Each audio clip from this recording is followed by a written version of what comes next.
축복합니다. 너무 이른 시간에 우리가 예배를 시작했죠. 처음인 것 같아요. 이렇게 일찍 시작하는 게. 그래서 아마 오시기가 벅차게 오시는 분들이 많은 것 같습니다.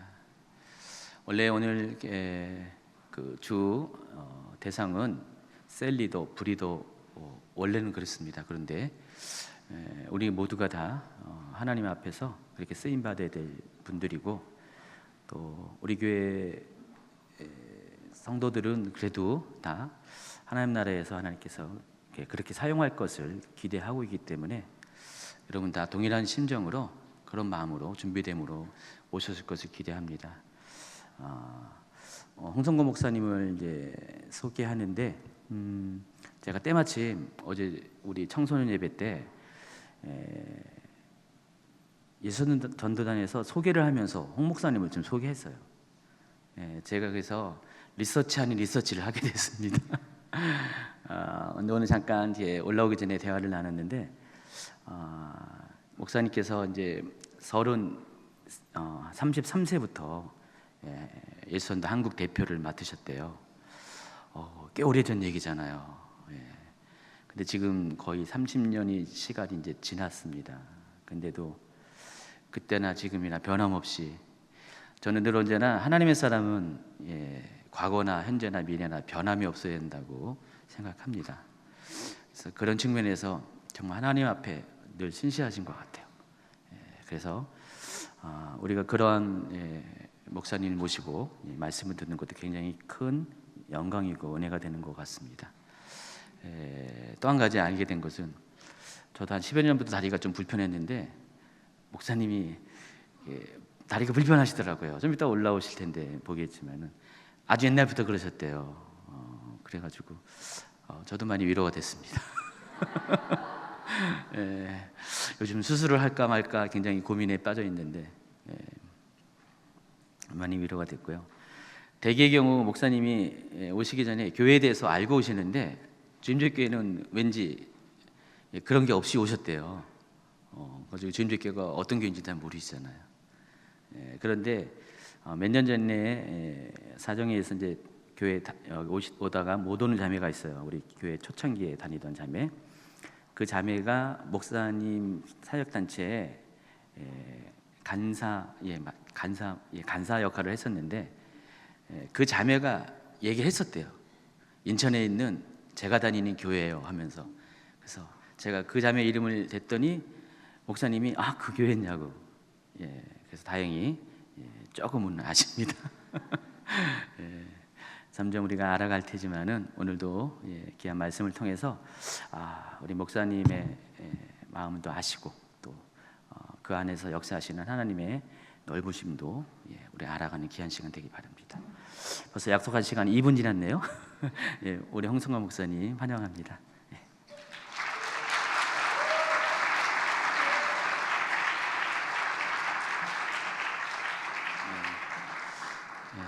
계속 오신 분들은 계속 오시기 바랍니다. 오랜만에 뵙는 권사님도 계시네요. 서 권사님 안녕하세요. 네.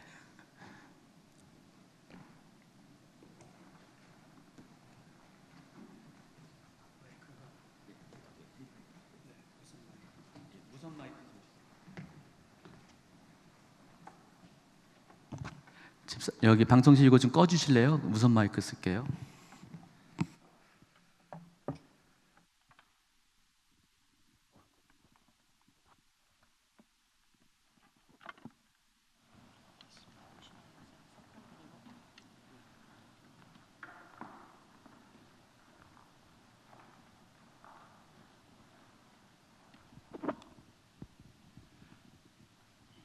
이 마이크 보니까 우리 목사님 성함이 적혀있네. 김기호 목사님. 저보다 훨씬 상태가 좋습니다. 그것만 해도 벌써 이미 much better 위로가 되는 것이죠. 저는 만 1살 때 성화병 걸렸어요. 그렇지만은 그래도 감사하게도 걸어다닌다는 자체가 참으로 감사합니다. 그리고 운동을 좋아해가지고 또 한동안 또 운동하다가 또 다리에 부러진 적도 있습니다. 그리고 33살에 대표가 되고 한참 지났다 그래요. 저는 제가 지금 30세 조금 플러스 알파인 줄 알았더니 한참 지났네. 반갑습니다.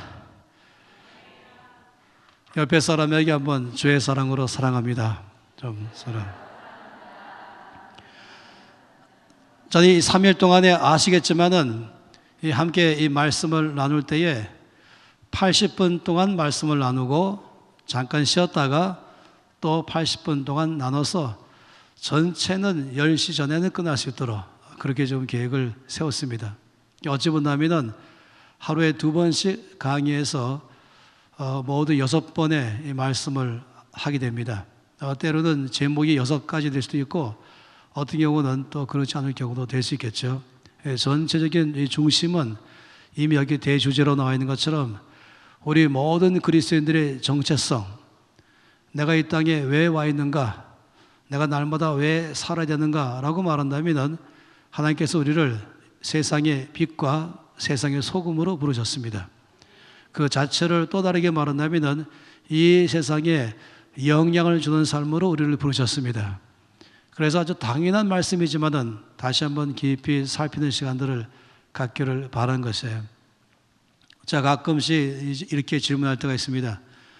주께서 우리 모두를 부르시고 말씀하시기를 너희는 교회의 빛과 교회의 소금이라 라고 하셨습니다. 그러면 아멘 하는 사람들이 있다는 것이에요. 그래서 제가 한 번 더 질문하죠. 주께서 말씀하시기를 너희는 교회의 빛과 교회의 소금이라. 그러면 이 아멘 하신 분 또 계시네요. 저는 아멘 하지 말라고 지금 반복해서 말씀드리는데 왜냐하면 주께서 교회의 빛과 교회의 소금이라고 말씀하지 않으셨습니다. 주님은 세상의 빛, 세상의 소금, 다시 말하면 영향을 주는 삶으로 살아가라. 우리가 있는 그곳에서 변화가 일어나도록 하게 하라. 주기도문 안에서 보면은 주의 나라가 임하옵시고 주의 뜻이 이루어지이다 라는 이 말씀은 그 말씀을 그대로 잘 설명하는 것이죠. 저는 이 어릴 때는 주기도문을 참 좋아했습니다. 저는 만 6세에 영접하고 13세 때 헌신하고 그리고 헌신한 삶으로 대학 들어가고 그리고 평생을 이미 살기로 결정해서 모든 일정을 맞춰 가졌습니다.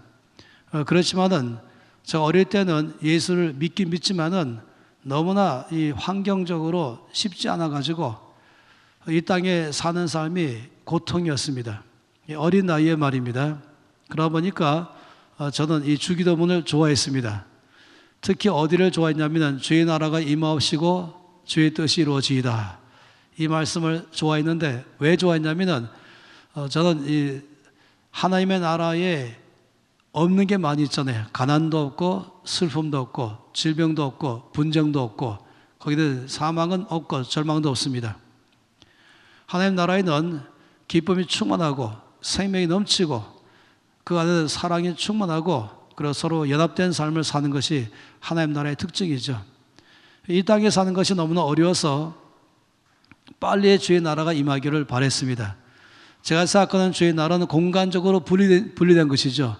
저기에 마치 이 옆방에 있는 것처럼 내가 지금 있는 이곳은 이 세상이고 너무나 힘든 세상이고 그렇지만 주님 나라가 오면은 제가 제일 먼저 주의 나라 안으로 옮겨가겠다. 그런 의미에서 저는 주의 나라가 임하옵시고를 참 좋아했어요. 찬송가도 이 어릴 때부터 그래서 좋아하는 찬송가가 이 풍진 세상 이걸 좋아했습니다. 그래서 중학교 들어가서는 이런 말하면 이상하지만 오스카 와일드의 인생이란 무엇인가 이거를 묵상하면서 물론 저는 아주 신실한 크리스찬이면서도 이 땅에서 사는 삶이 저는 거의 버티는 삶이죠. 생존적인 삶이었습니다. 그러다가 이제 대학 졸업하고 이제 간사가 되자마자 어느 교회에서 저에게 주기도문 강의를 부탁했어요. 그래서 이제 매주마다 한 번씩 강의를 하기 시작했죠. 첫 번째 주에는 하늘에 계신 우리 아버지 이름이 거룩히 여김을 받으시옵소서. 그 의미를 이제 함께 말씀을 보았습니다. 다음 주에는 아버지 나라가 임하오시고 또 아버지의 뜻이 이루어지이다. 이 두 번째 강의죠. 저는 이 주기도문을 좀 더 잘 이해하기 위해서 주기도문을 설명해 놓은 책을 갖다가 구입했습니다. 영어로 된 책이었어요. 지금도 그 저자를 모릅니다. 아주 얇은 책이었는데, 그래서 제가 좀 더 이해하기 위해서 그분이 쓴 이 주기도문의 이해를 보기 시작했죠. 그러다가 두 번째에 강의하는 부분, 주의 나라가 임하옵시고 주의 뜻이 이루어지이다. 이 부분에 대해서 제가 이제 강의하기 위해서 볼 때에 그분은 여기 대해서 어떻게 이해하셨는가를 봤어요. 그랬더니 아주 재밌게 이 제목이 이렇게 되어 있어요. A prayer 되어 있어요. 물론 당연히 기도이죠. A prayer of, 그 다음에는 commitment라는 말을 써줬어요. 제가 영어로 쓰는 이유는 주무시지 말라고 하는 이유밖에 없습니다. 그리고 집중하라고. 놀랍게 제가 충격받은 거는 주의 나라가 임하옵시고 주의 뜻이 이루어지이다라는 이 제목을 이분은 소제목을 붙이기를 A prayer of commitment. 이 commitment라는 말은 위탁이라는 뜻이죠. 위탁이라는 뜻은 뭐냐면은 나 자신을 맡기겠습니다. 이런 것입니다. 나를 당신께 맡깁니다. 따라서 위탁의 기도라고 말할 수 있겠죠. 이상했어요. 주의 나라가 임하옵소서라고 말하는 이 기도가 어떻게 위탁의 기도인가? 어떻게 나를 맡기는 기도인가? 아버지의 뜻이 하늘에서 이루어진 같이 땅에서도 이루어지이다라고 말하는 이것이 어떻게 위탁의 기도인가? 상당히 흥미가 있게 됐습니다. 근데 이분이 성경을 잘 아는 분이죠. 그러면서 주께서 말씀하신 이 말씀 가운데서 동사를 자세히 봐야 된다. 이루어지이다 그리고 임하소서 이 말씀이 어떤 의미인가를 쭉 설명했는데 한마디로 말하면 이것입니다. 한마디로는 거기에 반드시 영어로 말하면 이 영어가 들어가야 원래 의미가 살아난다라고 말해요. through me, 그러니까 나를 통해서라는 이 단어를 이 안에 집어넣어야만이 이 뜻은 정확하게 원래의 뜻이 됩니다라고 말한 것이, 이건 저에게 충격이었죠. 아버지 나라가 이 땅에 임하소서 나를 통해서, 그러니까 아버지 나를 통해서 아버지 나라가 이 땅에 임하소서, 아버지 나를 통하여 아버지의 뜻이 이 땅에 이루어지옵소서. 저는 그냥 수동적으로 임하세요 그럼 제가 들어가겠습니다 했었는데 이것이 아니고 주님 말씀하기를 아니 네가 발로 밟는 곳에 너를 통해서 내가 나의 나라가 임하게 할 것이다. 그리고 네가 가서 네가 일할 때에 네가 움직여서 활동할 때에 내가 너를 통하여 나의 뜻을 이 땅에 이룰 것이다 라고 말한 것입니다. 제 경향은 점점 저를 알아가시겠지만은 저는 쉽게 감동하는 사람이 아니에요. 상당히 논리적이고 이성적인 사람이죠. 그리고 어디든지 누가 뭐라고 말했다고 바로 반응하지 않고 항상 성경적인가, 이게 습관적으로 되어 있어요. 그래서 이분이 지금 자기 마음대로 해석한 것인가 아니면 정말로 하나님의 뜻이 그런 뜻인가, 이거를 알기 위해서 창세기부터 전체 말씀을 다시 살피기 시작했죠. 그리고는 제가 놀란 사실은 온 성경 전체의 내용이 바로 이 through me가 들어가도록 된 걸 알기 시작했습니다. 다시 말하면 능동적으로, 적극적으로, 창조적으로 내가 움직일 때에 나를 통해서 아버지 나라가 임하옵소서, 그리고 나를 통해서 아버지 뜻이 이 땅에서 이루어지소서. 이건 굉장한 것입니다. 그래서 이건 아주 굉장히 적극적인 것이에요. 아버지 나라가 나를 통해서 임하십시오. 내가 발로 밟는 그곳에 바로 나를 통하여 거기에 아버지 나라가 임하시옵소서. 그렇기 때문에 너희는 세상의 빛이라, 너희는 세상의 소금이라, 이 명령 자체가, 이 말씀 자체가 굉장히 능동적인 것이에요. 굉장히 적극적인 것이에요. 그냥 그 땅에 가서 살면서 나 믿음 잘 지키며 살아가는 삶을 말하는 것이 아니라 오히려 나를 통하여 거기에 변화를 주는 것이죠. 빛이란 건 뭡니까? 빛은 밝게 하는 것이고, 빛은 생명 주는 것이고, 빛은 살아나게 하는 것이고, 빛은 자라나게 하는 것이고, 빛은 모든 것에 열매를 맺게 하는 것입니다. 그렇기 때문에 바로 세상의 빛이라 라고 말한 것이, 세상의 소금이라, 이것은 썩지 않게 하는 것이죠. 변치 않게 하는 것입니다. 하나님 이 땅에서 하나님께서 나를 통하여 거기에 썩지 않게 하나님의 진리의 말씀이 선포되면서 생명이 흘러갈 수 있도록 나를 불렀다, 이 말씀인 것이. 그러니까 한마디로 말하면은 변화를 주는 그리스도인, 어떤 목회자만 그렇게 부르신 것이 아니라 모든 그리스도인들에게 변화를 주는 삶을 살아가라 이렇게 말씀하는 것입니다. 저는 이런 말씀을 이번 이 3일 동안에 함께 보기를 바라는 것이에요. 그래서 어떻게 우리가 이 세상에 살아가면서 변화를 주는 사람으로 살아갈 것인가, 이 땅에 살아가면서 어떻게 내가 빛으로 살아가며 소금으로 살아갈 것인가, 이 땅에 살아가면서 어떻게 나를 통하여 주의 나라가 임하시도록 하게 할 것인가, 내가 가는 곳에, 거기에 내가 발로 밟는 그곳에, 내가 일하는 일터 가운데에 거기에 바로 나를 통하여 거기에 어떻게 주의 나라가 임하게 할 것인가, 어떻게 거기에서 주의 뜻이 하늘에서 이루어진 것처럼 바로 내가 있는 그곳에 이루어지게 할 것인가. 이것이 이번 이 3일 동안에 중심되는 주제입니다. 그래서 한 가지 한 가지 말씀을 함께 보기를 원합니다. 먼저 누가복음 8장 말씀 보도록 하죠.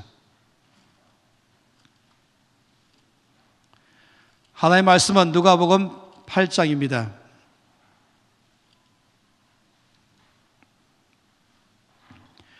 22절에서 25절, 누가복음 8장 22절에서 25절 말씀입니다. 다 함께 이 말씀을 소리내서 읽겠습니다. 하루는 제 아들과 함께 배에 오르사 그들에게 이르시되 호수 저편으로 건너가자 하시매 이에 떠나 행선할 때에 예수께서 잠이 드셨더니 마침 광풍이 호수로 내리치매 배에 물이 가득하게 되어 위태한지라. 제 아들이 나와 깨워 이르되 주여 주여 우리가 죽겠나이다 한데 예수께서 잠을 깨서 바람과 물결을 꾸짖으시니 이에 그쳐 잔전하여지더라. 제 아들에게 이르시되 너희 믿음이 어디 있느냐 하시니 그들이 두려워하고 놀랍게 여겨 서로 말하되 그가 누구이기에 바람과 불을 명함에 순종하는가 하더라. 아멘. 이 말씀은 하루는 이렇게 시작했죠. 그러니까 제 아들의 삶으로 말한다면 예수님과 함께 이 땅에 사는 동안에 여러 가지 많은 일들이 일어났는데 그 중에 하루는 이렇게 말한 것입니다. 그러면서 제 아들이 직접 겪어서 경험한 사건을 지금 이 가운데 기록하고 있습니다. 그래서 사실은 이 말씀은 옛날에 그런 일이 있었다더라라는 것이 의미가 아니죠. 이 말씀은 바로 오늘 2017년 9월 11일 오늘을 사는 우리들에게는 주께서 이 말씀 통해서 무엇을 말씀하시는가 하는 것입니다. 이 말씀 안에 보면 배경이 나와 있습니다. 배경은 갈릴리 호수 또는 갈릴리 바다라고 말하는 것이 먼저 배경이죠. 이 갈릴리 이 호수 또는 이 바다라고 말하는 것은 굉장히 독특해요. 여기 일반적으로 이 해발 몇 미터에 뭐가 위치한다라고 말하지만 이 갈릴리 호수는 해발 마이너스 212m에 출발하고 있습니다. 그러니까 바다의 표면보다도 200m 이상 더 밑으로 내려가서부터 시작된 곳이 이 갈릴리 호수, 또 너무 넓기 때문에 갈릴리 바다라고 말하고 있어요. 아주 독특한 그런 호수이죠. 거기는 폭이 13km입니다. 그러니까 넓이가 13km라는 것이에요. 길이는 21km입니다. 굉장하죠.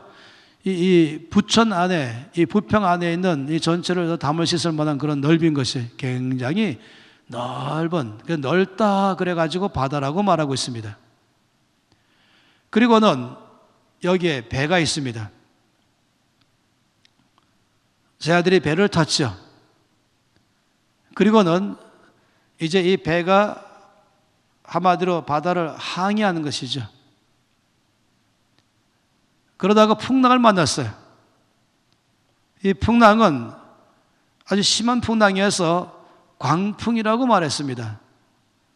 여러분, 이 광풍이라고 말할 때는 이 말 그대로 한다면 미친 바람, 그러니까 이 사람이 컨트롤할 수 없는 그런 바람을 말할 때 쓰는 단어이죠.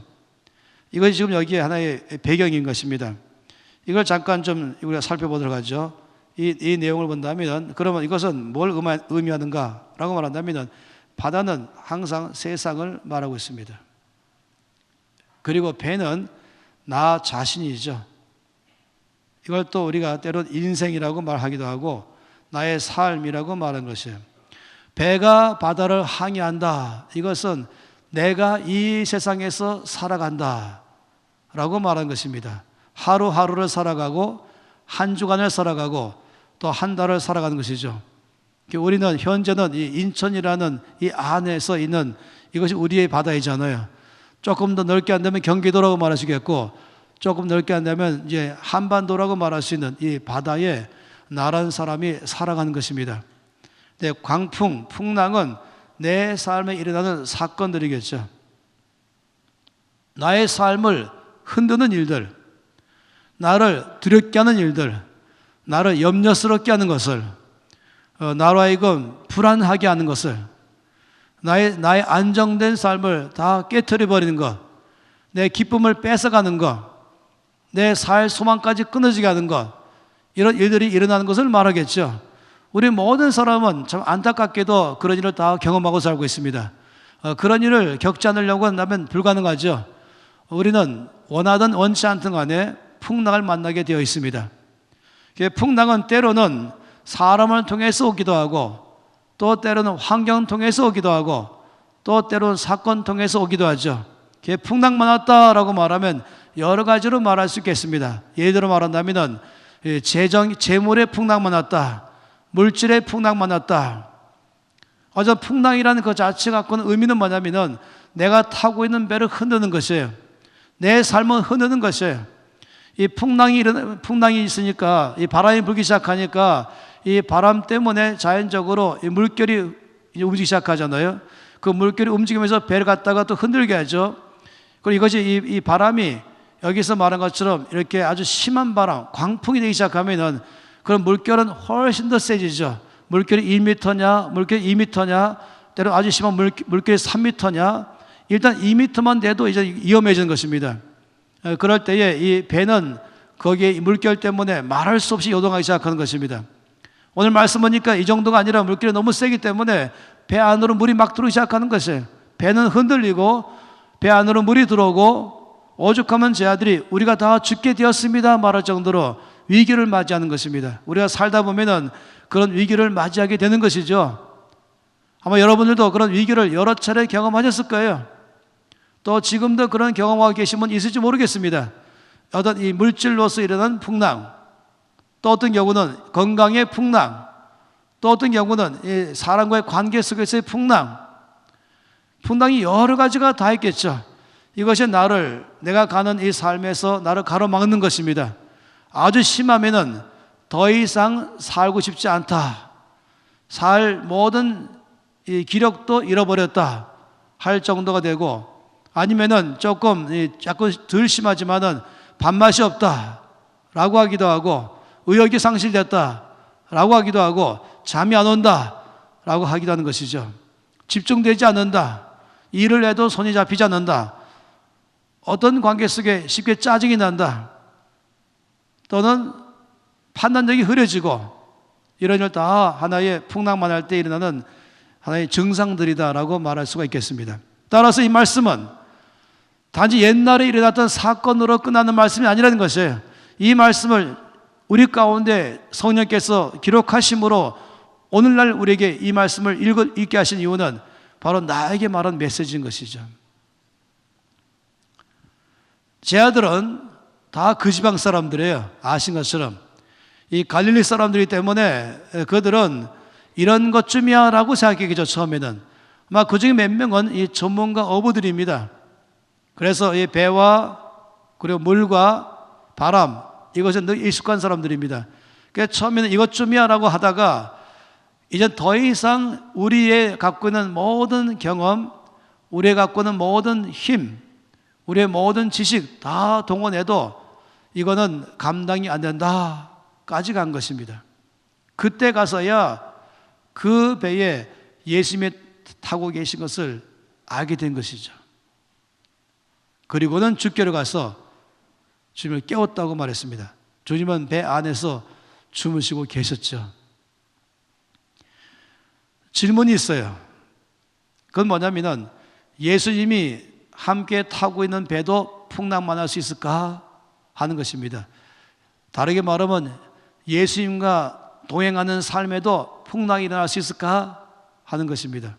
또 다른 면으로 말하자면 주의 뜻대로 살아가는 사람의 삶에도 풍랑이 일어날 수 있을까? 그것도 거의 이 살 소망이 끊어질 만큼이나 어려운 일이 일어날 수 있을까 하는 것이에요. 더 많이 주의 뜻대로 살기를 원하고, 그래서 기도하고 말씀 보고 전도하고 주의 가운데 살려고 애를 쓰는 사람, 그런 사람의 삶에도 풍랑이 일어날 수 있을까라는 질문입니다. 답변은 뭔지 아시죠? 아니요 하는 것이에요. 아니요, 그럴 리 없죠. 그럼 어떤 사람이 풍랑 만날 수 있을까? 라고 말한다면 대표적인 사람이 요나입니다. 주의 뜻대로 살지 않는 사람, 정반대의 삶을 사는 사람, 순종하지 않는 사람, 제 마음대로 사는 사람, 그런 사람에게만 풍랑이 일어날 것이다 라고 일반적으로 생각한다는 것입니다. 그러다 보니까 내 삶에 풍랑이 일어날 때에는 사람들의 반응이 보통 네 가지가 있어요. 제일 첫 번째, 제일 먼저 반응하는 반응이 뭐냐면은, 혹시 내가 과거에 지은 죄 때문에 하나님이 지금 나를 어렵게 하는 건 아닌가? 이런 생각을 하는 것입니다. 이거를 보통 이제 정죄감 이렇게 말하죠. 또는 죄책감 또 이렇게도 말하기도 하죠. 나의 과거에 지은 죄 때문에 오늘 이 풍랑을 통해서 하나님이 나를 심판하는 것이 아닌가? 나를 징계하는 것은 아닌가? 일반적으로 제일 먼저 생각한다니까요. 이 생각이. 그런데 여러분 아시겠지만은 그건 올바른 생각이 아닙니다. 성경 말씀에 여러 차례 말씀하는 것처럼 그리스도 예수 안에 있는 자에게는 결코 정죄함이 없나니 라고 말씀하십니다. 이 정죄감이라는 것은 아주 위험한 것이에요. 정죄감은 낚시바늘 같은 것입니다. 여러분 낚시바늘 아시죠? 처음부터 구부러져 있는데 마지막에 한 번 더 구부러져 있습니다. 여기에다가 이제 미끼를 놓잖아요.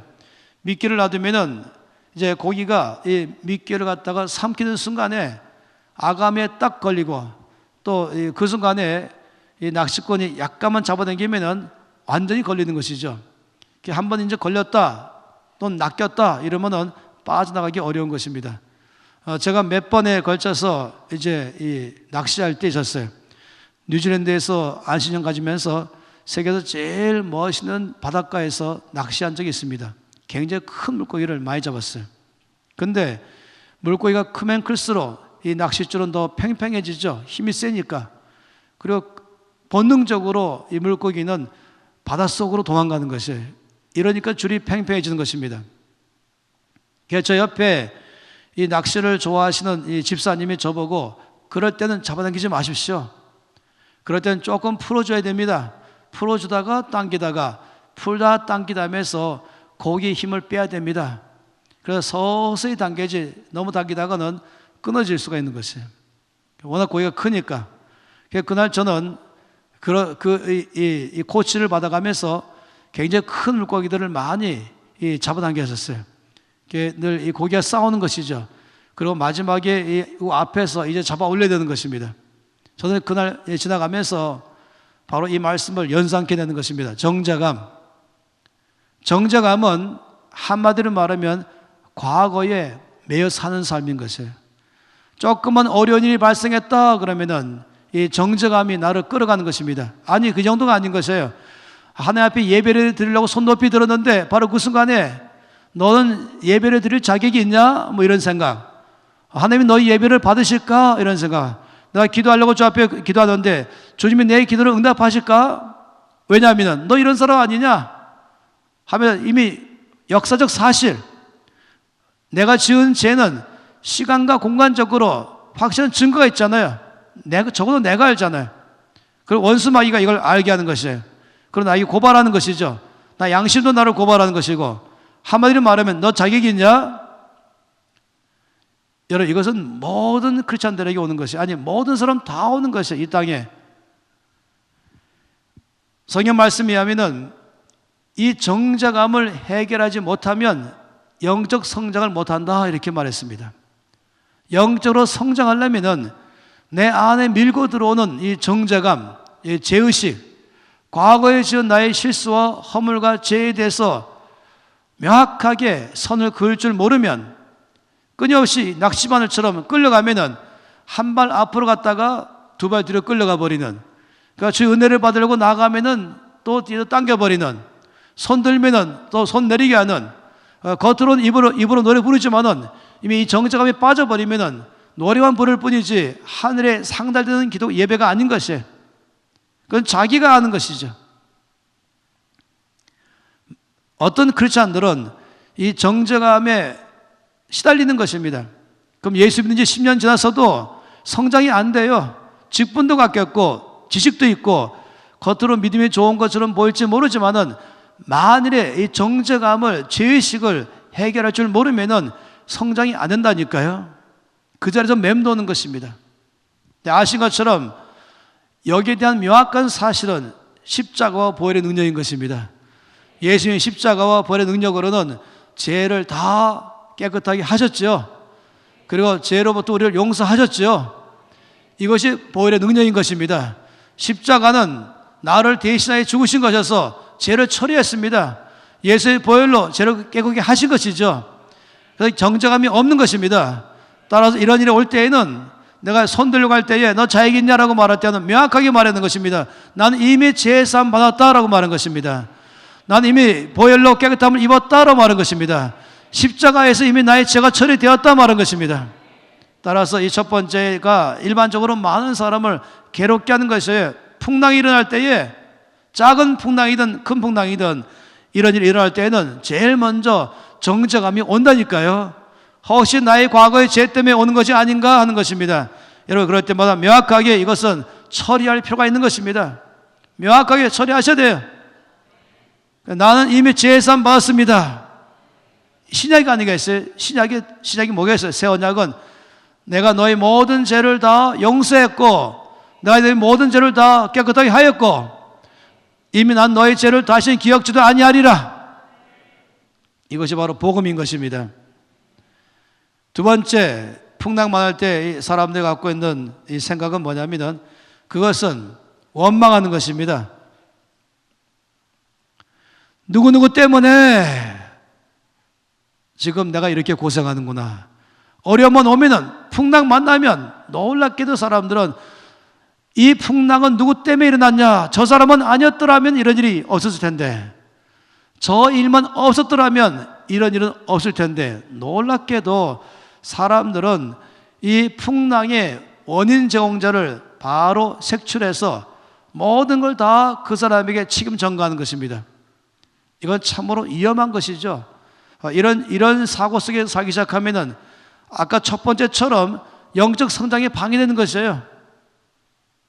이미 용서하고 끝냈으면 기억나도 이미 난 용서했습니다 말하는 것입니다. 세 번째 오는 건 뭔지 아세요? 세 번째는 자기 연민입니다. 왜 나만 꼭 이런 일을 겪냐? 나보다 믿음도 없는 저 집사는 멀쩡한데 왜 나만 그러냐? 왜 우리 집 아이들만 이러냐? 왜 꼭 나에게만 이런 일이 일어나냐? 하면서 자기를 불쌍히 여기는 것입니다. 굉장히 영적 침체에 들어가는 첩경입니다. 아주 위험한 것이에요. 이 생각 자체가.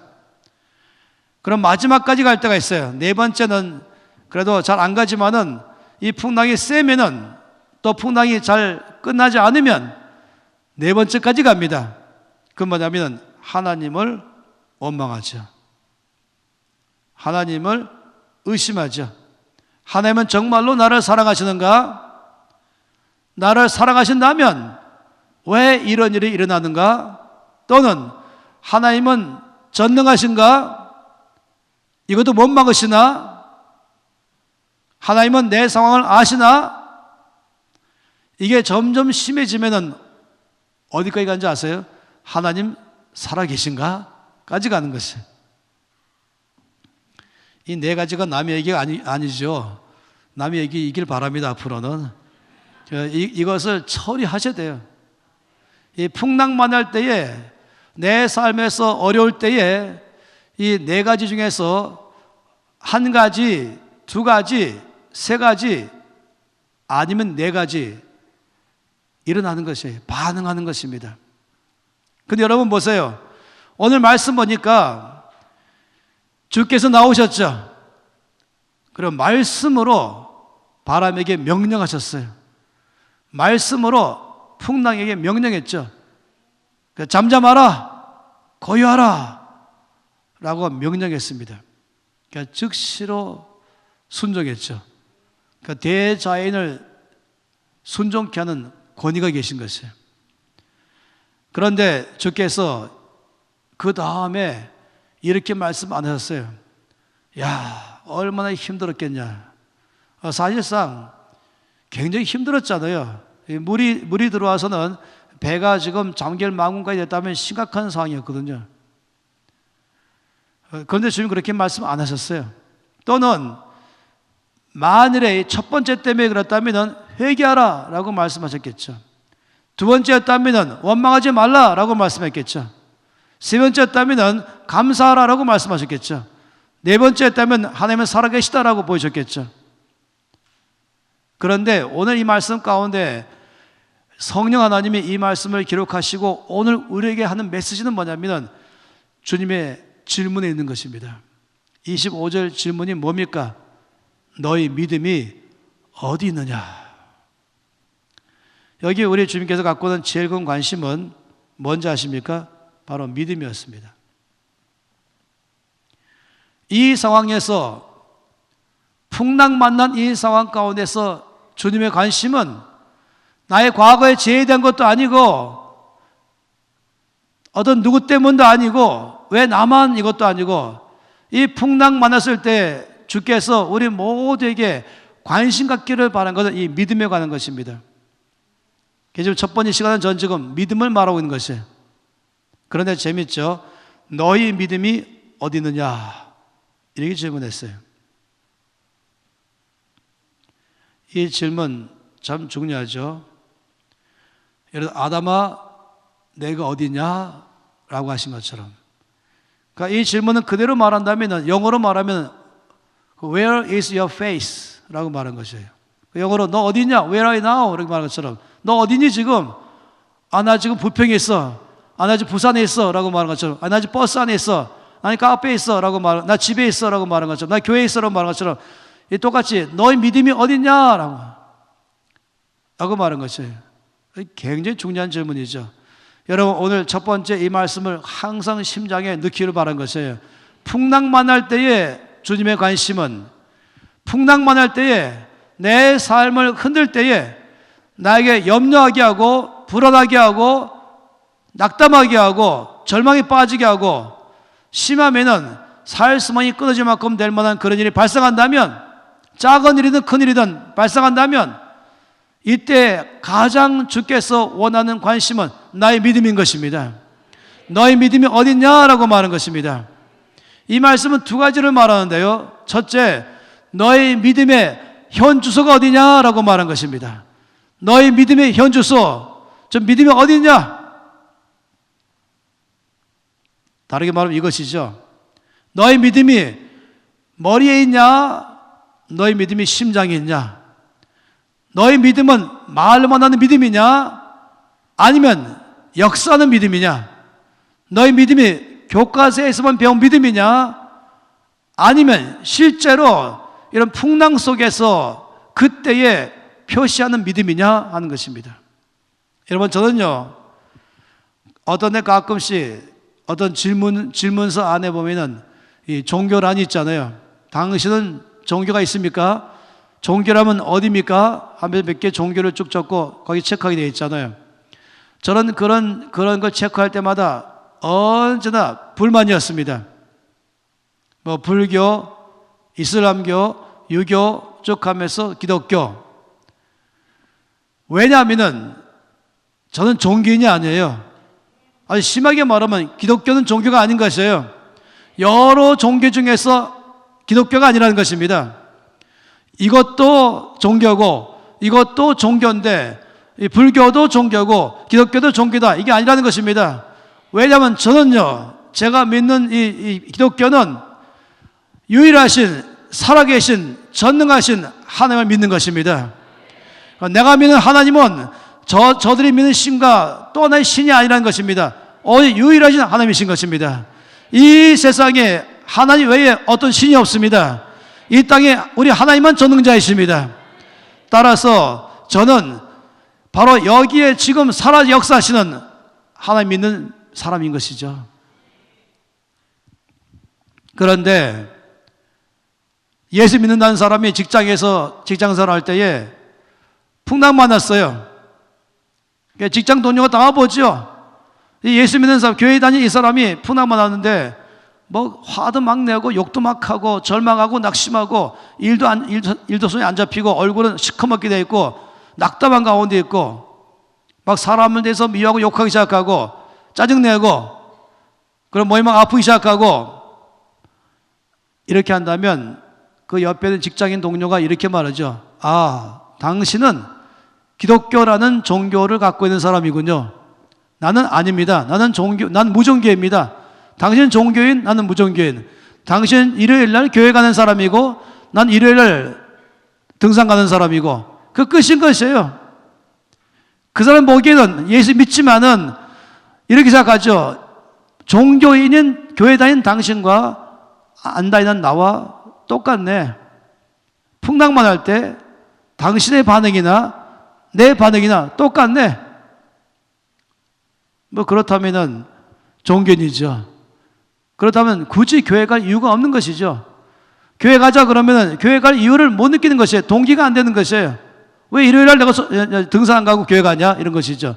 똑같이 반응하는데 똑같이 욕하고 있고 똑같이 화내고 있고 똑같이 낙심하고 있고 똑같이 절망에 빠지고 있는데 제가 최근에 너무나 원통해서 눈물이 나면서 분한 것이 뭐냐면은 이런 것이에요. 너 아직도 교회 다니냐? 이런 말들 하는 거. 교회 나와라 뭐 이런 거. 거기 왜 다니냐? 이런 식. 아니, 예수 믿는 사람은 심하네.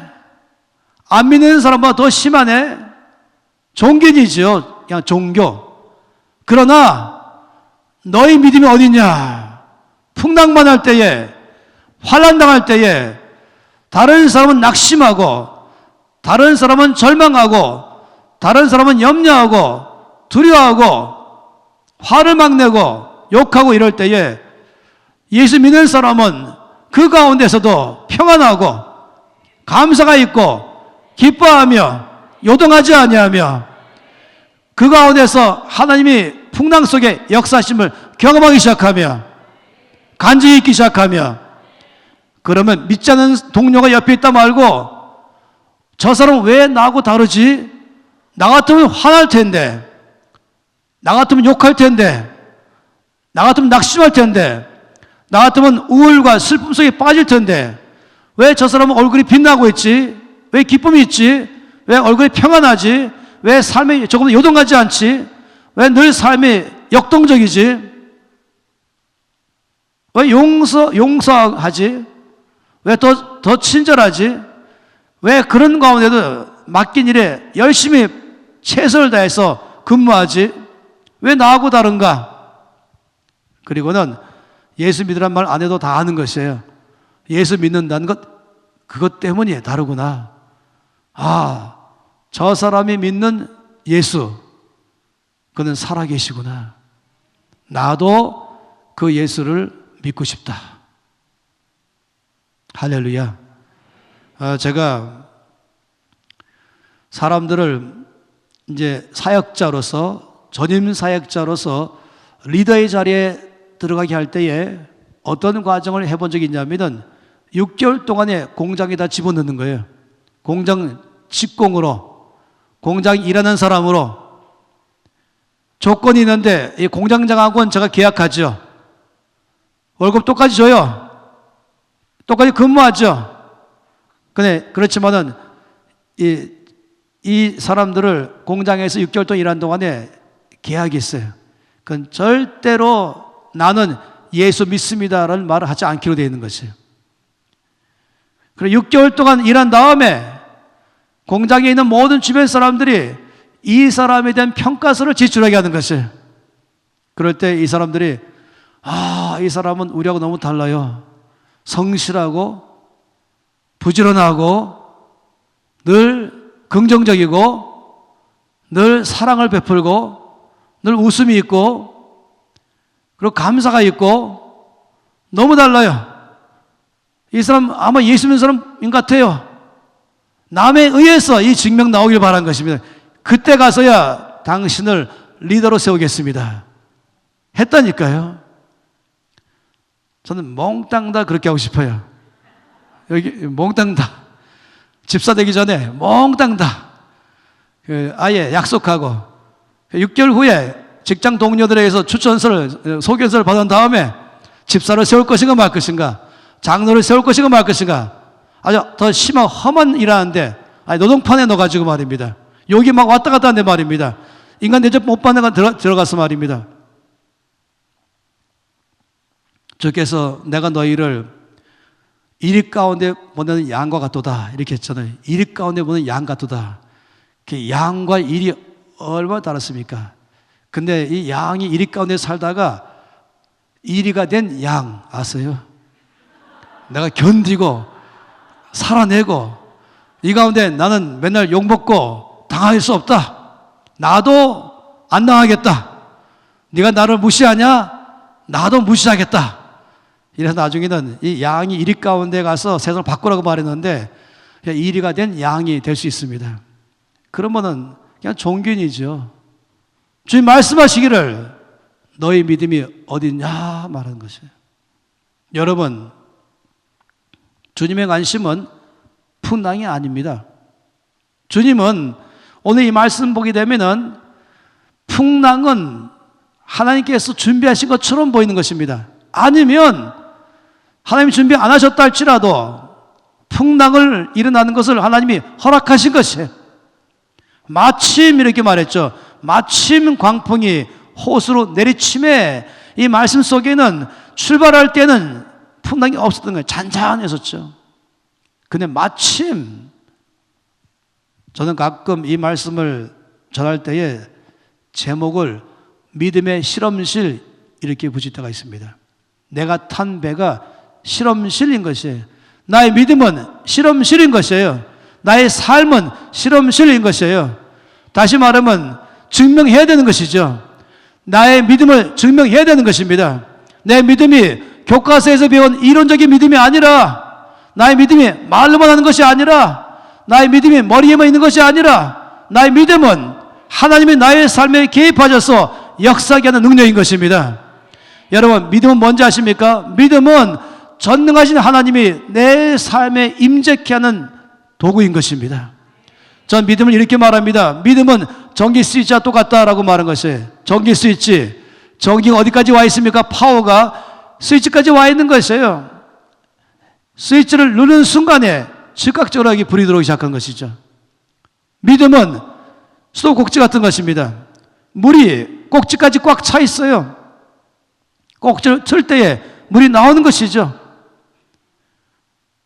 여러분, 하나님은 전능하십니다. 믿으십니까? 하나님은 전능하십니다. 그런데 놀라운 사실은 그 전능하신 하나님이 나의 믿음을 통해서 이 땅에 나타나시는 것입니다.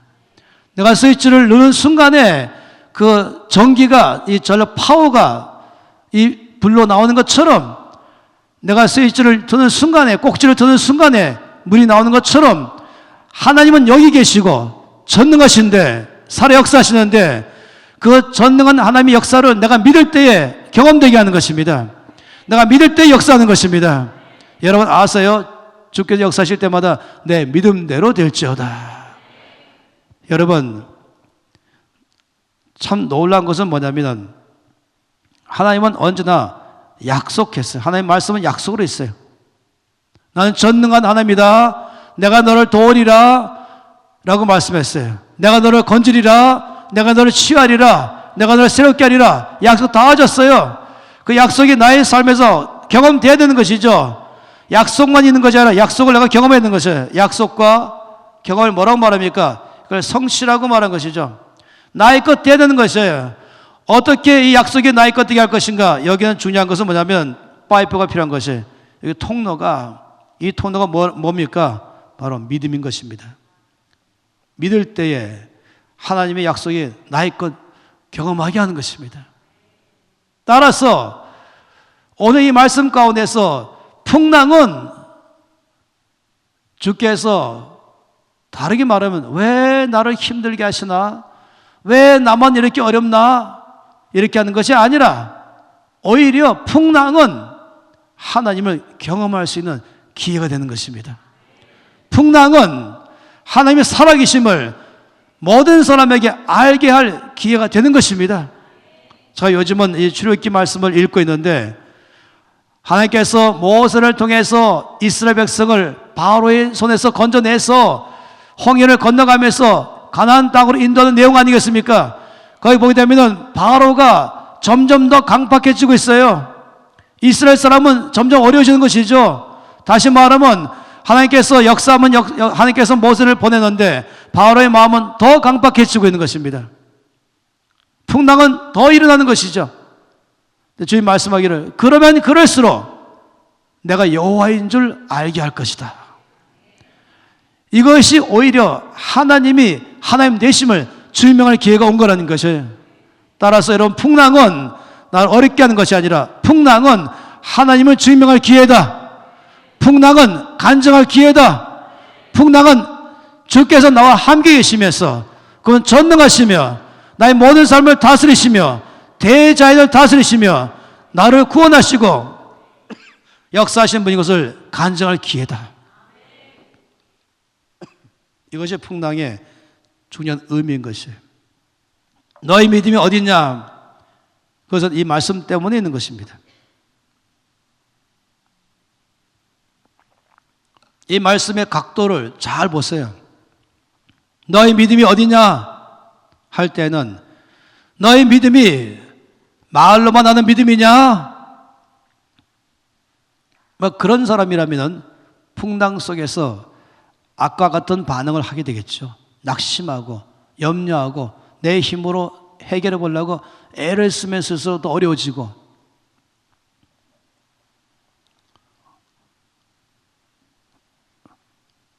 그래서 풍랑이 일어날 때에 주님의 관심은 풍랑이 있는 것이 아니에요. 주님의 관심은 나의 과거에 죄 있는 것도 아닌 것이에요. 풍랑이 일어날 때 주님은 우리의 관심이 누구 때문에 들어가지 않은 것이에요. 주님은 풍랑이 일어날 때 우리에게 원하는 반응은 이때말로 믿음을 보일 때입니다. 이때말로 더 이상 말로 하는 것이 아니라 머리로가 아니라 내 삶으로 나의 하나님을 보여줄 때입니다. 너희 믿음이 어딨냐 말씀할 때는 평안할 때의 믿음이냐 풍랑 때의 믿음이냐 이 말이죠. 평안할 때 아무 일이 없을 때 이때 믿음이 많이 있죠. 주님은 전능하십니다. 주님은 나의 반석이십니다. 주님 나의 힘이 되십니다. 주님 나의 피난처이십니다. 주님 나의 왕이십니다. 주님 나의 구원자이십니다. 아주 힘차게 노래 부르며 찬송하며 선포하며 하겠죠. 잘하셨어요. 그때 믿음이 내 믿음이 아니라니까요. 그때 믿음이 무슨 굉장한 믿음의 사람처럼 보이는 게 아니라니까요. 말로 할 때 그냥 주님은 전능하십니다. 주님은 신실하십니다 말할 때 와 굉장하구나. 물론 굉장하죠. 그러나 진짜 그 사람의 믿음의 현 주소는 풍랑 때에 나오는 것입니다. 풍랑 많았을 때에 내 삶 전체를 흔들어낼 때에 그때도 내가 손을 들면서 주님은 전능하십니다. 나의 주님은 신실하십니다. 주께서 나와 함께 계십니다. 이것이 진짜 나의 믿음의 주소인 것입니다. 그런데 어떤 사람은 안 그런다니까요. 풍랑 만나니까 교회 가자 그러면 내가 지금 교회 갈 기분 나냐? 말씀 보자. 내가 지금 말씀 볼 때야. 내가 좀 어려운데 굉장한 믿음의 사람처럼 보이다가 풍랑을 만나면 바로 쫙 낙심하고 쭉 가라앉았어. 그 사람 보고 있으니까 전능한 하나님은 안 계신 것이에요. 마틴 루터가 종교개혁을 일으킬 때는 사실 어마어마한 환경 속에서 일어났어요. 이 엘리야가 바알과 아스라의 제장들 850명과 싸운 것보다 훨씬 더 어려운 싸움이었습니다. 그래도 루터는 과감히 일어났죠. 오죽하면 찬송가 있지 않습니까? 사방의 전체가 원수가 나를 삼키려고 오지만 이렇게 말할 정도로 말입니다. 드디어 어느 날 루터가 몹시 낙심했습니다. 침체에 빠졌습니다. 해봤자 안 된다. 그냥 이 계란으로 바위치기다. 도저히 먹히지 않는다. 아무것도 바뀌지 않는다. 그래갖고서는 이 루터가 침체에 들어갔어요. 의기소침해졌죠. 그는 집안에서 안 나가기 시작했어요. 사람 만나기도 싫어졌어요. 이제 다 귀찮으니까. 거실에 앉아 있었어요, 어느 날. 근데 그 집이 2층 집이었는데 2층에서 자기 부인이 계단으로 1층으로 내려오고 있었어요. 근데 루터가 2층에서 1층으로 계단 따라 내려오는 부인을 딱 보면서 놀랐습니다. 왜냐하면 상복을 입고 있었어요. 장례식 장복. 서양에서의 상복 아시죠? 새카만 옷을 입은 것이. 머리에까지 이렇게 썼잖아요. 이렇게 다 커버해가지고. 상복 입고 부인이 2층에서 아래층으로 내려오는 것이에요. 이거를 바라본 루터가 깜짝 놀랐어요. 그리고 뭐라고 했겠습니까? 아니, 누가 죽었어? 부인이 하는 말이, 예, 하나님이 돌아가셨습니다. 그 말을 듣는 순간에 루터가 벌떡 일어나면서 화를 확 냈죠. 아주 망령된 말 한다고 하면서. 그때 부인이 말하기를, 당신을 보니까 하나님 돌아가셨네요. 루터가 깊이 회개했습니다. 나의 하나님은 전능하시고, 나의 하나님은 살아계시고, 나의 하나님은 나와 함께 계시고, 나의 하나님은 나의 강한 산성 되시는 그 하나님에 대한 믿음을 다시금 일으켰던 것입니다. 풍랑만 할 때 침체 빠지면 너의 믿음이 어디냐? 주님, 내 믿음은 머릿속에만 있습니다. 풍랑 만나서 낙심 가운데 있으면 주께서 내 믿음이 어디냐? 제 믿음은 책 안에만 있습니다. 풍랑 만나서 분노하고 욕하고 화를 내고 있으면 내 믿음이 어디냐? 지금 내 믿음 말로만 있습니다. 그걸 증명하는 것이죠. 너의 믿음이 어디냐? 바로 풍랑 때에 그때 믿음이 진짜 현주소인 것이에요. 가장 어려울 때에 그때의 믿음이 그 사람의 현주소인 것이에요. 그때의 믿음이 그 믿음인 것입니다. 세상을 변화시키는 그리스도인의 삶의 첫 번째는 믿음인 것입니다. 믿음이 있어야 되는 것이에요. 그래야 그때부터 좀 역사하기 시작하는 것이죠. 이 예수님의 질문은 지금도 여러분에게 하시는 것입니다. 너의 믿음이 어디 있느냐? 여러분, 제가 좀 어려운 말씀 드리고 싶어요. 여러분은 여러분에 대해서 예언이라고 말하기는 어울리지 않지만 여러분의 앞날에 대해서 제가 말하고 싶은 게 있어요. 여러분의 앞날에 풍랑이 올 것입니다. 죄송해요, 이 말씀드리게. 제가 이렇게 말하면 얼마나 좋겠어요. 주님께서 전능하셔서 모든 풍랑을 다 잔잔케 하셔서 여러분 앞에 아무런 풍랑도 오지 않게 할 것입니다. 그럼 얼마나 은혜롭겠습니까? 근데 아니요, 제가 아는 것은 여러분 예수를 잘 믿어도 여러분 주 앞에 친밀감 있는 삶을 살아가도 더 헌신된 삶을 살아갈수록 여러분에게 풍랑이 온다는 것입니다. 그러나 이 말씀을 기억하십시오. 많은 사람들은 풍랑에 집중할지 모르겠어요. 그러나 주님은 여러분의 믿음에 집중하십니다. 이 말씀을 그때를 위해서 심장에 새겨놓으십시오. 그럴 때는 바로 너의 믿음이 어디냐? 그때 내 믿음을 보일 때인 것입니다. 그때는 낙담할 때가 아닌 것입니다.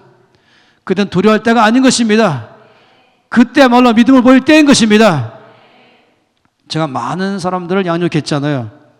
뭐 몇 명 양육했는지 모르지만은 그 많은 제자 중에서 가장 자랑스러운 제자가 김민진 간사예요. 제가 제일 자랑스러워하고 있어요. 몇 년 전에 김영 가서 전화했어요. 목사님, 오늘 병원 갔는데 갑상선 암이랍니다. 그랬어요. 제가 바로 들으면서 이분이 저에게 전화상으로 말하고 있고 들으면서 바로 제가 기도했죠. 주님, 무엇입니까? 주님 말씀하기를 내가 다 낫게 한다. 내가 치유할 것이다. 그래서 암이라고 합니다 하는 순간에 제가 바로 답변이 할렐루야 했습니다. 그래서 끊어버렸어요, 전화를 이제. 그리고 이 간사님이 믿음의 사람이에요. 껐떡도 안 했어요. 1%도 껐떡도 안 했어요. 주님 나를 치료하시는 분, 나의 삶에 간증 있게 하실 분. 그리고 끝났죠. 그런 신경도 안 썼어요. 그러다 나중에 1년 후에 기억이 나가지고 찾아갔어요, 병원에. 그랬더니 도대체 뭐 흔적이 안 보여갖고 의사가 당황했다라고 말한 것이에요. 제가 이미 미리 알고 있었지만은 말입니다. 그런 것, 뭐 한 가지 예 중에 하나지만은 그냥 그때 말로 믿음 보일 때이죠. 이 암은 이 황성주 박사 친구인데 이 황 박사가 이 암의 전문가잖아요. 그래서 제가 암 전문가를 모르고 있을 때 제가 이 황 목사님한테 얘기하기를 암은 치료 가능합니다. 암은 명령암으로 나올 수 있습니다. 이렇게 말했었어요. 이분이 나중에 저한테 맞습니다 말한 것이에요. 어느 한 부인이 이제 이 종합진단 받을 때가 왔어요. 그래서 남편이 출근하면서 병원에 데려주고 출근했죠. 헤어지면서 부인이 여보 이따 봐 웃으면서 끝났어요. 진단 다 받다 보니까 암이 발견됐어요. 바로 병원 입원했죠. 남편이 퇴근하면서 병원에 갔어요. 부인 딱 보는 순간에 입이 반 죽어가고 있었어요. 사람이 시커멓게 되고 있어요. 기가 확 죽어있고 두려움에 꽉 잡혀있는 것이에요. 이 두려움이 사람을 죽이는 것이지 암이 죽이는 게 아닌 것이에요. 그건 있다가 사라지는 것이죠. 감기처럼 말입니다. 그래서 암세포야 네가 무엇이냐? 내가 나사렛 예수 이름을 명하노니 떠나갈지어다. 그건 명령하는 것이죠. 전 지금 암만 말하는 게 아닙니다. 모든 풍랑을 다 말하는 것입니다. 그럴 때야말로 믿음 보일 때인 것입니다. 그럴 때야말로 손 들고 찬양할 때인 것입니다. 이럴 때야말로 하나님이 영광 받으실 때가 온 것입니다. 주님의 전능하심을 이 가운데 드러날 때인 것입니다. 그래서 주변의 모든 사람에게 간증할 때가 오는 것입니다. 그러니 너희 믿음이 어딨냐? 이 첫 번째 말씀을 깊이 보시면서 너희 믿음의 현주소가 어디냐 하는 것이에요. 저는 한 가지 더 하고 좀 쉬겠습니다만 두 번째, 너희 믿음이 어디냐 말씀하시는 이 두 번째 내용은 이것입니다. 너의 믿음은 믿음의 기반이 무엇이냐 이것이죠. 다시 말하면 너의 믿음은 무슨 기반 위에 있느냐 이거죠.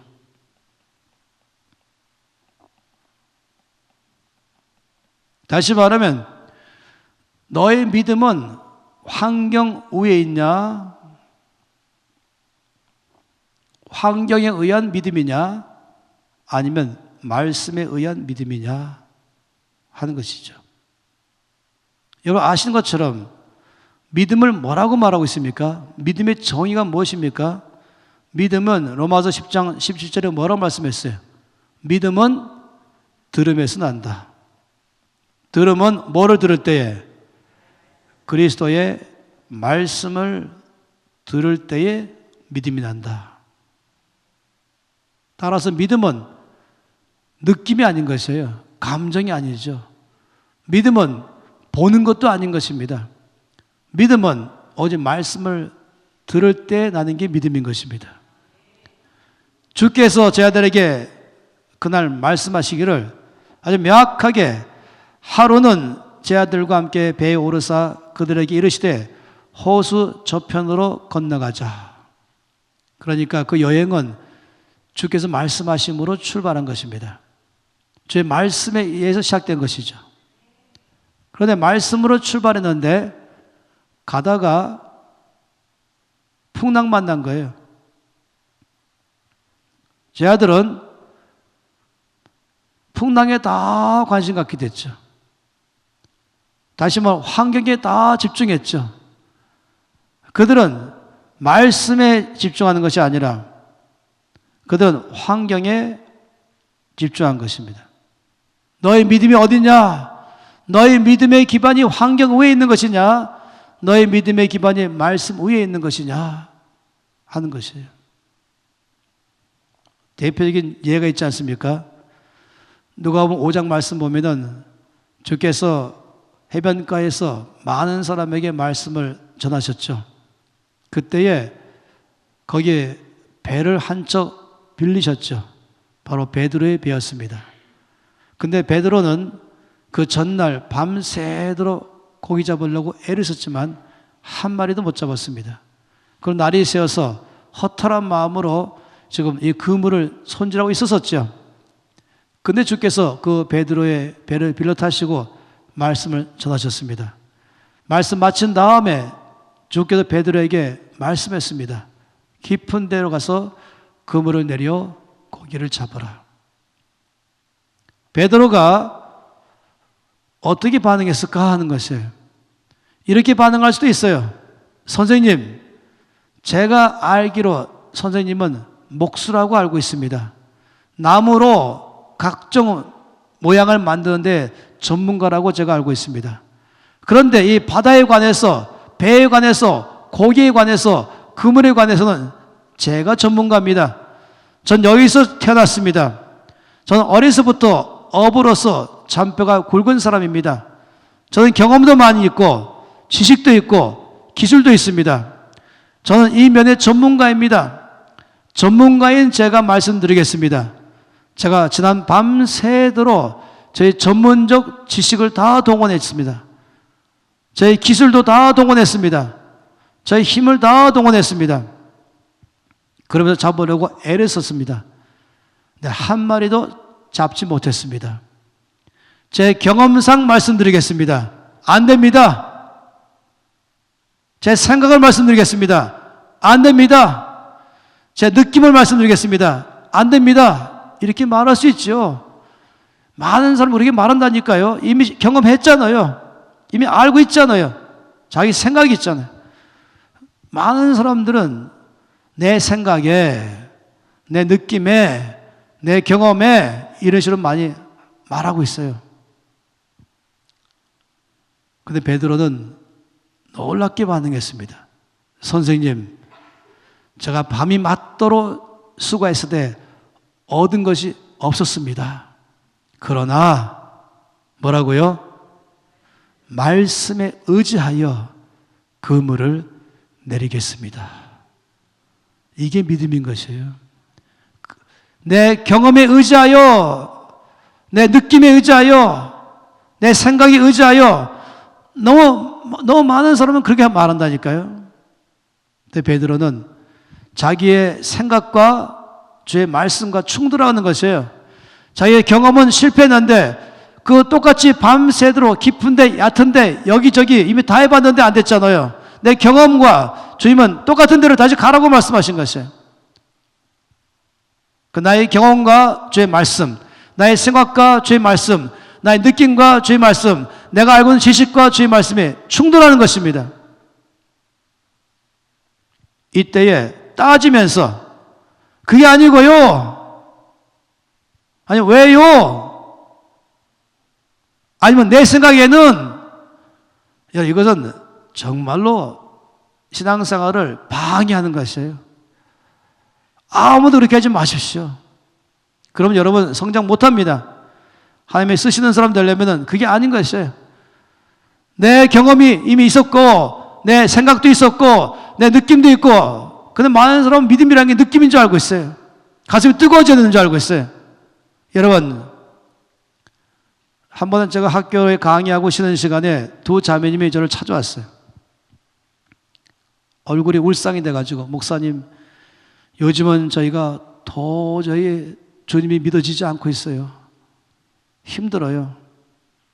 그래서 제가 그렇게 말한 두 분 보고 자매님들 제 문제부터 먼저 해결해 주세요.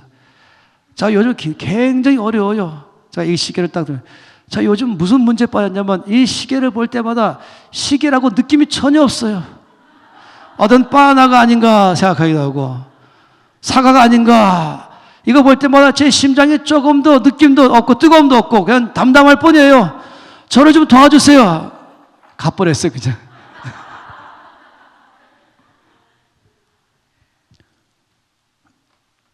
이거 시계입니다 할 때 제가 가슴에 불이 나와야 됩니까? 뭐 떨려야 되는 겁니까? 어떤 따뜻한 느낌이 있어야 되는 겁니까? 아니요. 그냥 시계라는 것에 대한 사실을 내가 아는 것처럼 믿음은 사실에 근거한 것이에요. 주의 말씀은 사실인 것입니다. 따라서 베드로는 제가 밤새도록 수고했지만 얻은 것이 없었습니다. 그러나 말씀에 의지하여 그물을 내리겠습니다. 이게 믿음이죠. 주께서 하신 말씀, 그 말씀에 예라고 하는 사람, 주께서 하신 말씀, 그 말씀 앞에 아멘으로 응답하는 사람, 여기에 믿음이 역사하는 것입니다. 그리한즉 그물에 얼마나 고기가 많이 잡혔는지 이 전문가만 알잖아요. 그물을 딱 잡는 순간 알잖아요. 안 올라오잖아요.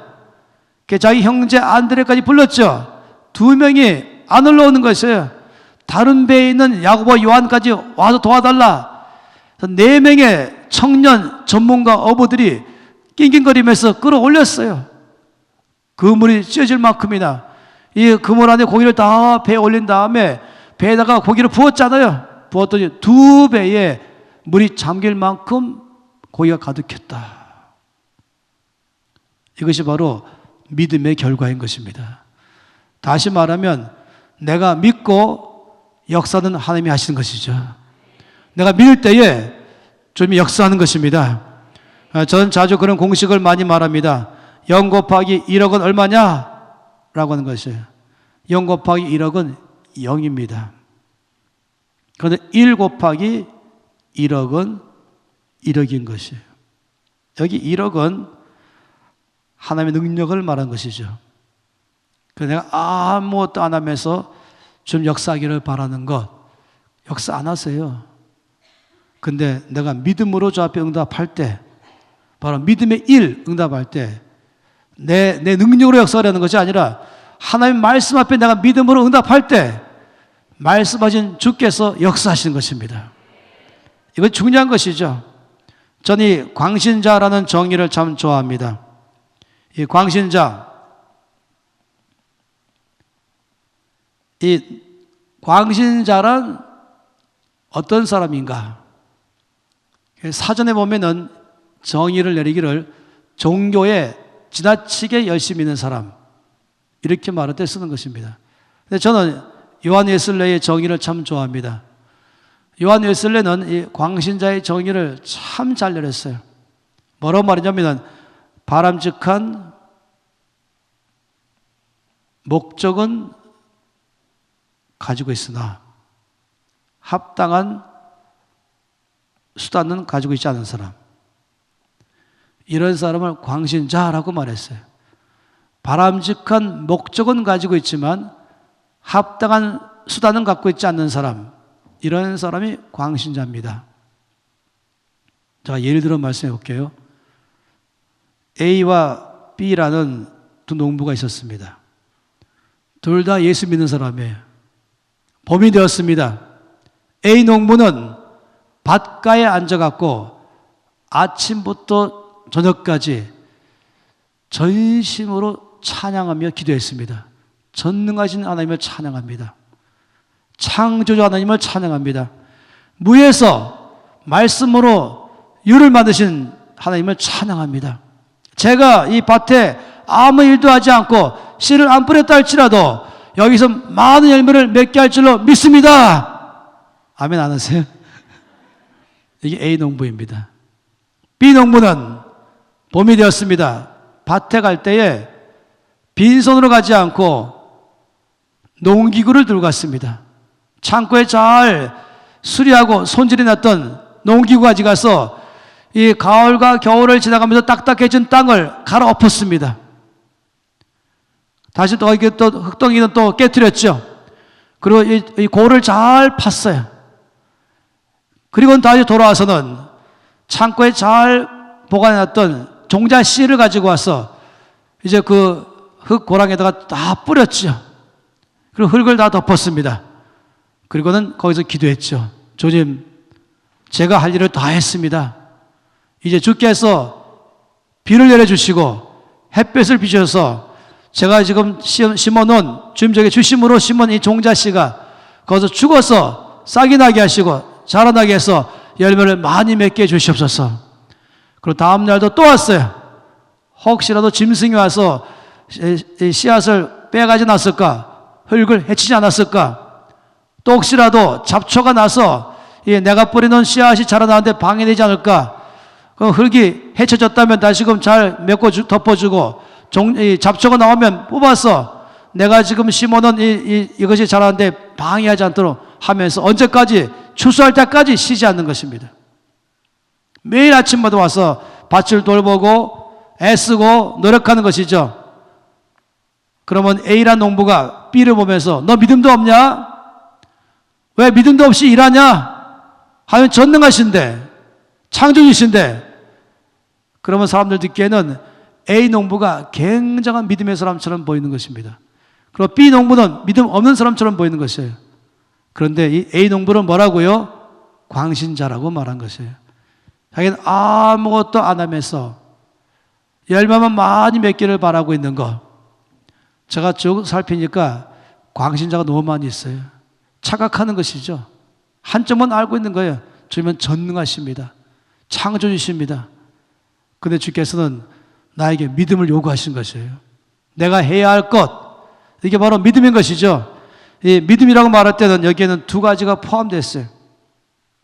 믿음 이렇게 말할 때는 믿음은 하나는 순종, 하나는 신뢰, 이 두 가지 합쳐야 믿음이라는 것이에요. 믿음은 마치 사람이 두 발로 걸어가는 것처럼, 그러면서 방향으로 나가는 것처럼 한쪽 발은 뭐라고요? 순종의 발, 한쪽 발은 신뢰의 발인 것입니다. 순종과 신뢰는 무엇입니까? 순종은 내가 할 일이죠. 신뢰는 하나님이 하실 일을 믿는 것입니다. 다시 말하면 내가 할 일을 다 하면 하나님은 하나님 일을 하신다. 이게 믿음인 것이에요. 내가 할 일, 이 순종하지는 않으면서 신뢰한다. 이게 뭐라고요? 이것이 바로 이 광신자인 것입니다. 광신. 내가 할 일 아무것도 안 하면서 순종하지 않으면서 뭔가 되기만 바라는 거. 어떤 성도들이 그렇게 살아가면서 스스로 상처받고 살고 있어요. 믿음 안전하는 것이죠. 마치 씨도 안 뿌리면서 땅도 경작하지 않으면서 열매 많이 바라는 농부처럼 말인 것입니다. 늘 순종을 요구하는 것이에요. 베드로에게 순종을 요구하셨죠. 깊은 데로 가서 그물 내려 고기를 잡으라. 이때 베드로는 두 가지를 한 것이에요. 하나는 순종이요, 하나는 신뢰인 것입니다. 내가 할 일은 내 느낌 따라가지 않고 내 갖고 있는 경험 따라가지 않냐고 나의 생각 따라가지 않냐고 말씀에 따라서 내가 순종하는 것 아니겠어요? 깊은 데로 가라, 그물 내려 고기를 잡으라. 여기에 대해서 내가 반응하는 게 순종인 것입니다. 말씀하신 것에 대한 나의 반응이 순종인 것입니다.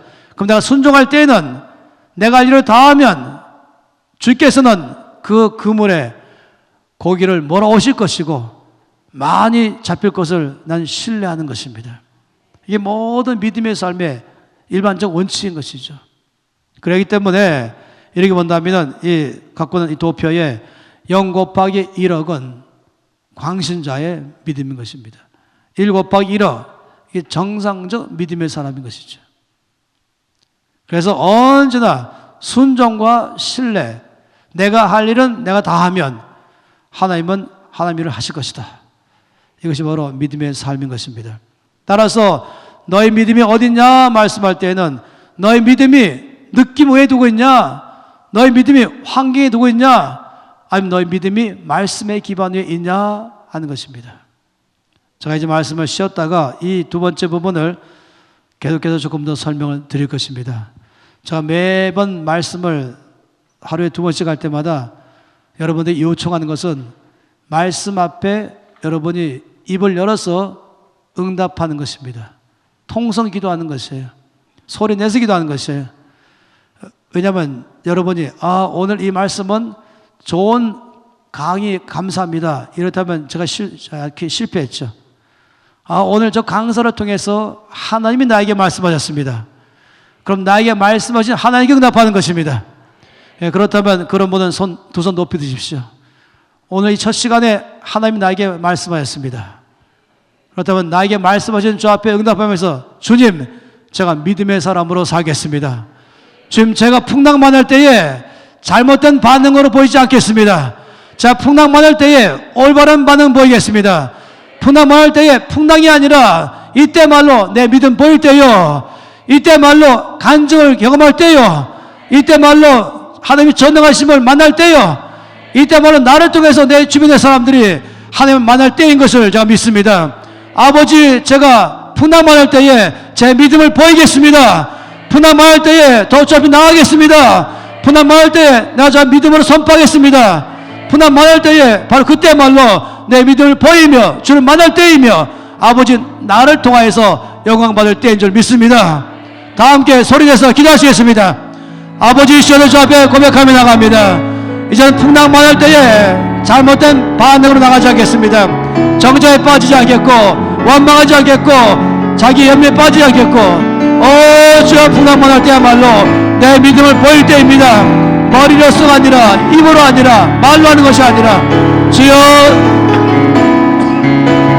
풍랑 가운데에 주 앞에 반응하는 믿음의 삶을 살아가기로 결정합니다. 주 앞에 응답하며 나갑니다. 할렐루야, 주님을 찬양합니다. 나의 모든 삶 가운데에서 날마다 내 믿음을 주 앞에 보이며 살기로 결정합니다. 나의 믿음은 풍랑 속에서도 주 앞에 주명하는 믿음입니다. 풍랑만할 때에 오히려 그런 때를 할지라도 하나님의 전능하심을 경험할 때요, 영광을 주 앞에 더 영광 돌릴 때인 것임을 주 앞에 고백합니다. 주님을 찬양합니다. 여러분 가운데 풍랑 만난 분도 계시겠죠. 내 인생을 흔드는 것이 있다면 그게 풍랑입니다. 내 마음을 불안케 한다면 그게 풍랑입니다. 나를 당황하게 하고 나를 낙심하게 하고 나를 절망감 속에 나가게 한다면 그게 풍랑입니다. 그러나 이제부터는 확실하게 아는 것이에요. 이때말로 믿음 보일 때이다. 이때말로 주를 만날 때이다. 이때말로 간증할 때이다. 이때말로 나의 하나님의 전능하심을, 풍랑을 잔잔케 하심을, 병을 치료하시고 환경을 바꾸시면서 나의 하나님이 영광받을 때임을 믿습니다. 그런 삶으로 살아내겠습니다. 아버지, 이제 결정하여 고백했습니다. 내 믿음이 어디냐 물을 때마다 주여, 말로 하는 믿음이 아니라 머릿속에 있는 믿음이 아니라 바로 풍랑 중에서 주 앞에 나가서 손들며 고백하며 그 하나님을 경험하는 그 믿음을 살아내기로 결정합니다. 역사하는 믿음, 역사하는 믿음의 사람으로 살기로 결정합니다. 주 예수 이름으로 기도합니다. 아멘.